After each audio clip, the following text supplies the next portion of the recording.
हमसे दलालिया मन पानी आए लागी हो। अभी तो रुको, क्लाइमैक्स अभी बाकी। नमस्कार, हम यहाँ सबके छोट भाई यहाँ सबके यहाँ चैनल में स्वागत करे छी। चलो बिना बकचोदी के करे छो वीडियो के शुरू, अपने सब कौन हेडफोन डाल लिए बुझलिए।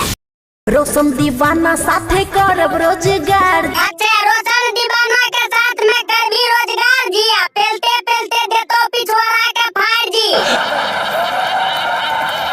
हमसे दलालिया मन पानी आए लागी। ई काली रे बुझना एक साथ इससे दगालिया ठीक। हमसे दलालिया मन पानी आए लागी। कौन बहन चोर जिए हो जे चाटे ले तैयार छे। उ बेटी चोर के छोड़ा के कौन है चाटे के ज्यादा शौक छे, दिया के बिल्लू के मटका लौड़ा चाट लेते।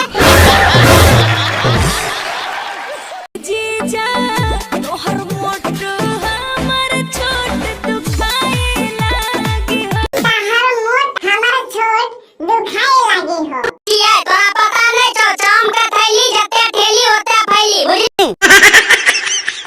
अहि सहल बाजार सखी बावे पर पारा।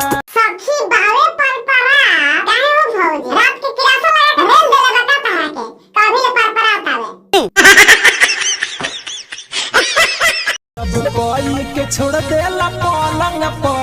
जब कोई के छोड़ देला पलंग पर, होश आवला के बादे दुखाला रे भौजी। तू इंसान से मरवावलू, तू इंसान से करवावलू ना घोड़ा से के तारा के मारही के भी सब बेहोश कर देला आ तार होशे ना रहेला। हाँ देखो अनीता मोरा दमी लाला, हौ देखो अनीता दा रात हो। उ देखैनी त दर्द मिला तै भौजी, जब तू उ देखेबू त दर्द मिला। तो तोरा प्यारे से कहै छियो हमर मूड खराब नहीं कर। घर में गुड़ है नो शुगर के नोता, बेसी करबी बकचोदी त घर में घुरा देबो ढिपले छ नोटा बुझली।